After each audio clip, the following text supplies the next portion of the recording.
உங்களுக்கு குரான் ஓதணும்னு ஆசையாக இருக்குது, ஆனால் அலிஃப் பே தெரியாதா? ஒன்றுமே கவலைப்படாதீங்க. இந்த வீடியோவை ஃபுல்லாக வாட்ச் பண்ணுங்க. அஸ்ஸலாமு அலைக்கும் வரஹ்மத்துல்லாஹி பரக்காத்துஹுமாம். எளிமையான முறையில் தஜ்வீது முறைப்படி எப்படி குரான் ஓதுறது அப்படின்னு நம்ம என்ன சொல்லித்தர போகிறோம் இன்ஷா அல்லாஹ். இனி வரும் காலங்களில் நீங்கள் ஈஸியாக குரான் ஓதணும்னு நினச்சிங்கனாக்கா நம்ம சேனலை சப்ஸ்கிரைப் பண்ணி ஃபாலோ பண்ணிக்கோங்க இன்ஷா அல்லாஹ். சரிங்களா? இப்போது உங்களுக்கு நான் முதல் நாள் பாடமாக இந்த இருக்கு பார்த்தீங்களா, அலிஃப்லேருந்து யா ஆரம்பித்து யா வரைக்கும் மொத்தமாக அரபிக்கில் 29 எழுத்துக்கள் இருக்குது. சரிங்களா? எத்தனை எழுத்துக்கள் இருக்குது கரெக்டாக சொல்லுங்கள். மாஷா அல்லா, வெரி குட்மா. அரபிக்கில் மொத்தமாக 29 எழுத்துக்கள் இருக்குது. இந்த 29 எழுத்துக்களையும் நம்ம என்ன செய்யணும்னா கண்டிப்பாக மனப்பாடம் பண்ணிக்கணும். இப்போ உதாரணத்துக்கு தமிழில் பார்த்தீங்கன்னா ஆனா இருக்கும், அவனா, ஈனா, ஈனான்னு சொல்லிட்டு அக்கனா வரை இருக்குது இல்லையா? அதே மாதிரி ஏபிசிடியில் ஏ டு இசட் வரைக்கும் இருக்குது. சரிங்களா? அதே மாதிரி தான் அரபிக்கில் நமக்கு அலிஃப்லேருந்து ஆரம்பித்து யா வரைக்கும் மொத்தமாக 29 எழுத்துக்கள் இருக்குது. இந்த 29 எழுத்துக்களை மட்டும் நீங்கள் மனப்பாடம் பண்ணிக்கோங்க. மனப்பாடம் பண்ணிட்டீங்கன்னா தான் இதை மட்டும் தான் நீங்கள் மனப்பாடம் பண்ணுற மாதிரி இருக்கும். இதுக்கு அப்புறமா வரக்கூடிய லெசன்ஸை நீங்கள் மனப்பாடம் பண்ண வேண்டிய அவசியம் இல்லை. ரொம்ப எளிமையாக நம்ம குரான் ஓத கற்றுக்கலாம். நான் சொல்லித்தரவங்களுக்கு கவனிச்சுக்கோங்க இன்ஷா அல்லாஹ். வேணா அந்த இடத்துல கீழே லைட்டாக அப்படியே தமிழில் உங்களுக்கு என்ன லாங்குவேஜ் தெரியுமோ, தமிழ் தெரிஞ்சால் தமிழில், இங்கிலீஷ் தெரிஞ்சால் இங்கிலீஷில், உங்களுக்கு என்ன தெரியுமோ அந்த மாதிரி எழுதிக்கோங்க. எனக்கு தமிழும் தெரியாதுப்பா, எனக்கு இங்கிலீஷும் தெரியாதுப்பா, நான் என்னப்பா செய்கிறது அப்படின்னீங்கன்னா ஒன்றுமே செய்ய வேண்டாம். நான் போட்ட இந்த வீடியோவை நான் சொல்லித்தரதை திருப்பி ரிப்பீட் பண்ணிகிட்டே இருங்க. இந்த எழுத்தில் கை வச்சு இது இந்த எழுத்து தான், இது இந்த எழுத்து தான், அதாவது இது என்ன எழுத்து? அலிஃப். அப்போ இது நம்ம எப்படி சொல்லணும்? ஆ அப்படி சொல்லணும். அப்போது ஆ ஆ ஆ இது ஆ ஆ அப்படின்னு சொல்லிட்டு என்ன செய்றீங்கன்னா எல்லா எழுத்துக்களையும் நீங்கள் உச்சரிக்கும் போது கண்டிப்பாக வாய் விட்டு உச்சரிங்க. அதாவது மனசுக்குள்ளே நீங்கள் படிக்காமல் வாய் விட்டு உச்சரிங்க. அப்போ தான் நமக்கு என்ன ஆகும்னா நல்லா ஆழமாக மனசில் பதியும். சரிங்களா? கண்டிப்பாக இந்த இதை ஃபாலோ பண்ணுங்கள். இப்போது இந்த எழுத்தில் கை வச்சுக்கோங்க. இப்படி இந்த மாதிரி ஒரு கிதாப் ஒன்று வாங்கிக்கோங்க. இது எஸ்என்எல் குரான் சொல்லுவாங்க. இது இப்படி தான் இருக்கும். சரிங்களா? சில பேர் கேட்பீங்க, ஃப்ரண்ட்டில் எப்படி இருக்குது, பின்னாடி எப்படி இருக்குது கேட்பீங்க. அப்படிங்கிறதுக்காக காமிக்கிறேன்.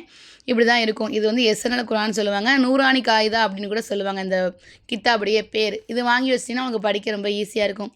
இல்லைம்மா எனக்கு இந்த கித்தாப்லாம் கிடைக்க மாட்டேதும்மா, நான் என்னம்மா செய்கிறது அப்படின்னு கேட்டிங்கன்னா ஒன்றுமே இல்லை. இப்போ நான் நேராக காமிக்கிறேன்னா உங்களுக்கு கரெக்டாக கிளியராக தெரியுதா? இப்போ நீங்கள் என்ன செய்கிறீங்கன்னா டக்குன்னு ஒரு ஸ்க்ரீன்ஷாட் எடுத்துக்கோங்க. எடுத்துகிட்டு இது ஒரு பிரிண்ட்டு போட்டுக்கோங்க. ஒரு ஜெராக்ஸ் மாதிரியோ இல்லை ஒரு பிரிண்ட்டாக எடுத்து வச்சுக்கோங்க. வச்சுக்கிட்டிங்கன்னு வச்சுக்கோங்களேன், அப்போ உங்களுக்கு ரொம்ப ஈஸியாக இருக்கும் வச்சு கையில் வச்சு படிக்கிறதுக்கு. இப்போ நீங்கள் ஜஸ்ட் ஒரு ஸ்க்ரீன்ஷாட் எடுத்துக்கோங்க. எடுத்துட்டிங்களா? வெரி குட், மாஷா அல்லா. இதை அப்படியே கொண்டு போயிட்டு ஜெராக்ஸ் கடையில் கொடுத்துட்டு இது ஒரு ஜெராக்ஸ் எடுத்தாப்பான்னா தந்துடுவாங்க கடையில். சரிங்களா? அப்போது அதை எடுத்து வச்சுக்கோங்க. அந்த பேப்பரை இப்படி எடுத்து வச்சுட்டு அதில் என்ன செய்றீங்க, இப்படி கை வச்சுக்கோங்க. கை வச்சுட்டு படிங்க. நான் சொல்லித்தரேன், நீங்கள் திருப்பி சொல்லுங்கள். கை இப்படி வச்சுட்டு சொல்லுங்கள். ஆ சொல்லுங்கள். ஆ ஆ ஒன்றுமே இல்லை. யாராவது நம்மளை அடிச்சுட்டு நம்ம என்ன செய்வோம்? ஆ அப்படி கத்துவோம்ல, அவ்வளோதான். அந்த ஆ தான் இந்த ஆ. ஆ.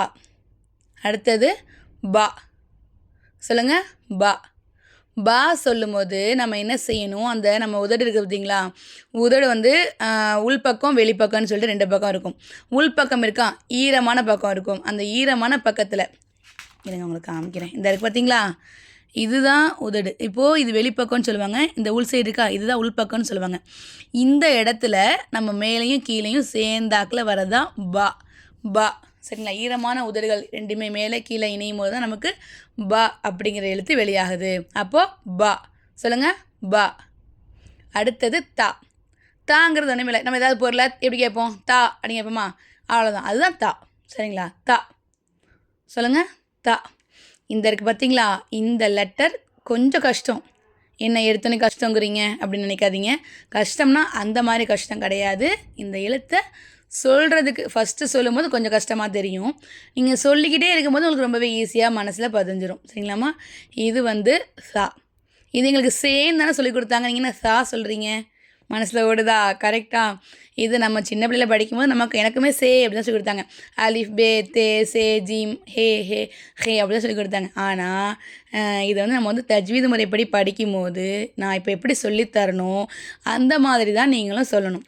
அதுதான் தஜ்வீதுடைய கல்வி. சரிங்களா? இப்போ நம்ம இதை எப்படி சொல்லணும்? அப்போது சா, அதாவது நம்ம நாவினுடைய நுனி பகுதியை மேப்பல் இருக்கா, மேப்பலோட ஓரம் இருக்குது பார்த்தீங்களா, கீழே கடிப்போம்ல எதையாவது, அந்த இடத்துல ஓரம் இருக்குது பார்த்தீங்களா, அந்த ஓரத்தில் நம்ம நுனினாவை வச்சு சொல்லும் போது தான் நமக்கு அந்த சா அப்படிங்கிற எழுத்து உருவாகுது. அப்போ நம்ம இதை எப்படி சொல்லணும்? சா அப்படி சொல்லணும். சா அப்படிங்கிற சொல்லக்கூடாது. சா அப்படிங்கிறது சொல்லக்கூடாது. சா சா காற்று வரும் வெளியில், நம்ம சொல்லும் போது காற்றும் சேர்ந்து வரணும். சா. ஓகேவாம்மா? இது ஜீம். ஜீம் அதாவது இது எப்படி சொல்லணும்னாக்கா, நாவினுடைய நடுப்பகுதி இருக்கா, நடுப்பகுதியை அதுக்கு மேலே என்ன இருக்கும், மேல்முரசுன்னு சொல்லுவாங்க அதை. சரிங்களா? இருங்க காமிக்கிறேன். இப்போது இங்கனக்குள்ள தான் இருக்கும் நடுப்பகுதி. நடுப்பகுதி நம்ம என்ன செய்யணும், மேலே மேலே இருக்கும்ல, அதுதான் நம்ம வந்து மேல் முரசுன்னு சொல்லுவாங்க. அந்த மேல் முரசில் வச்சு சொல்லும்போது நமக்கு இந்த ஜீம் அப்படிங்கிற எழுத்து வெளியாகுது. சொல்லுங்கள், ஜீம். ஜீம். ஓகே, இது வரைக்கும் நம்ம வந்து எப்படி எப்படி வெளியாகுதுன்னு சொல்லி கொடுத்துட்டேன்னா, இப்போ நான் என்ன செய்ய போகிறேன், இந்த 5 லெட்டர்ஸ் மட்டும் போதும். ஏன்னா நீங்கள் வந்து ஸ்டார்டிங் ஸ்டேஜில் இருக்கிறனால கட கட கடன்னு நான் சொல்லி கொடுத்து போயிடுவேன் ஒரு நிமிஷம். ஆனால் என்ன ஆகும்னா, உங்களாட்டி அதே மாதிரி ரிப்பீட் பண்ண முடியாது. நான் நாளைக்கு நீங்கள் பாடம் நான் கேட்கும்போது அது நாளைக்கு நான் உங்களுக்கு இன்ஷால்லா அடுத்த வீடியோ போடுவேன். அப்போது நான் இந்த 5 லெட்டர் சொல்லி தருவேன் இன்ஷால்லா. அப்போ நீங்கள் என்ன செய்யணும், ஃபஸ்ட்டு இந்த இருக்கக்கூடிய இந்த ஒரு வரியில் என்னென்ன லெட்டர்ஸ் இருக்குது அப்படின்னு சொல்லிட்டு நான் ஒரு வரியில் கை வைப்பேன். அப்போ நீங்கள் எனக்கு கரெக்டாக உச்சரித்து காமிக்கணும். இதுதான் வந்து என்னென்னாக்கா, நீங்கள் வந்து மனப்பாடம் பண்ணிட்டீங்களா இல்லையா அப்படிங்கிறது எனக்கு தெரிய வரும் இன்ஷால்லா. சரிங்களா? இன்றைக்கே போயிட்டு இந்த ஒரு பேஜை போய் ஜெராக்ஸ் எடுத்து வந்துடுங்க. எடுத்து வந்துட்டு நாளைக்கு என்ன செய்கிறீங்கன்னா, இன்ஷால்லா படிச்சிருங்க. நீ உட்காந்து நான் சொல்லி படிச்சிருங்க. நீங்களும் சேர்ந்து படிச்சுட்டு நம்ம 2 பேரும் சேர்ந்து என்ன செய்கிறோம், இன்ஷால்லா இந்த குர்ஆனை ஓத கற்றுக்க போகிறோம். சரிங்களா? நம்ம 2 பேரில் நம்ம எல்லோரும் சேர்ந்து இன்ஷால்லா. ஓகேவாம்மா? இப்போ நான் சொல்லித்தரேன், நீங்களும் என் கூட சேர்ந்து திருப்பி சொல்லுங்கள். ஆ பா தா சா ஜீம். எனக்கு சொல்லுமாம்மா. ஆ பா தா சா ஜீம். எனக்கு சொல்லுமாம்மா. ஆ பா தா சா ஜீம். அல்ஹம்துலில்லாஹ். 3 தான் சொல்லி கொடுத்துருக்கேன் உங்களுக்கு. இன்ஷா அல்லாஹ் நீங்கள் என்ன செய்றீங்கன்னா, இந்த 5 லெட்டர்ஸை மட்டும் திருப்பி ரிப்பீட் பண்ணி படிச்சுட்டு வாங்க இன்ஷா அல்லாஹ். நீங்கள் கேட்குறது எனக்கு புரியுது சிஸ்டர், நீங்கள் ஆன்லைன் கிளாஸ் எடுங்களேன் அப்படின்னு சொல்கிறது. ஆமாம், அல்ஹம்துலில்லாஹ். அல்லாஹுடைய கிருபையில் நம்ம ஆன்லைன்லையுமே கிளாஸ் எடுத்துக்கிட்டு தான் இருக்கோம்.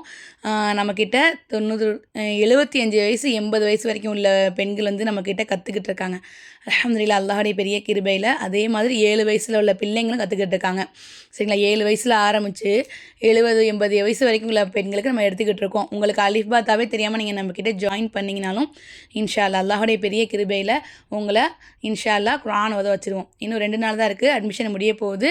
விருப்பம் இருக்கிறவங்க ஸ்க்ரீனில் தெரியுற இந்த வாட்ஸ்அப் நம்பருக்கு மெசேஜ் மட்டும் பண்ணுங்கம்மா. ஃபோன் பண்ணாதீங்க. ஃபோன் பண்ணால் ஃபோன் போகாது. சரிங்களா? இன்ஷா அல்லாஹ் மெசேஜ் மட்டும் பண்ணுங்கள் இன்ஷா அல்லாஹ்.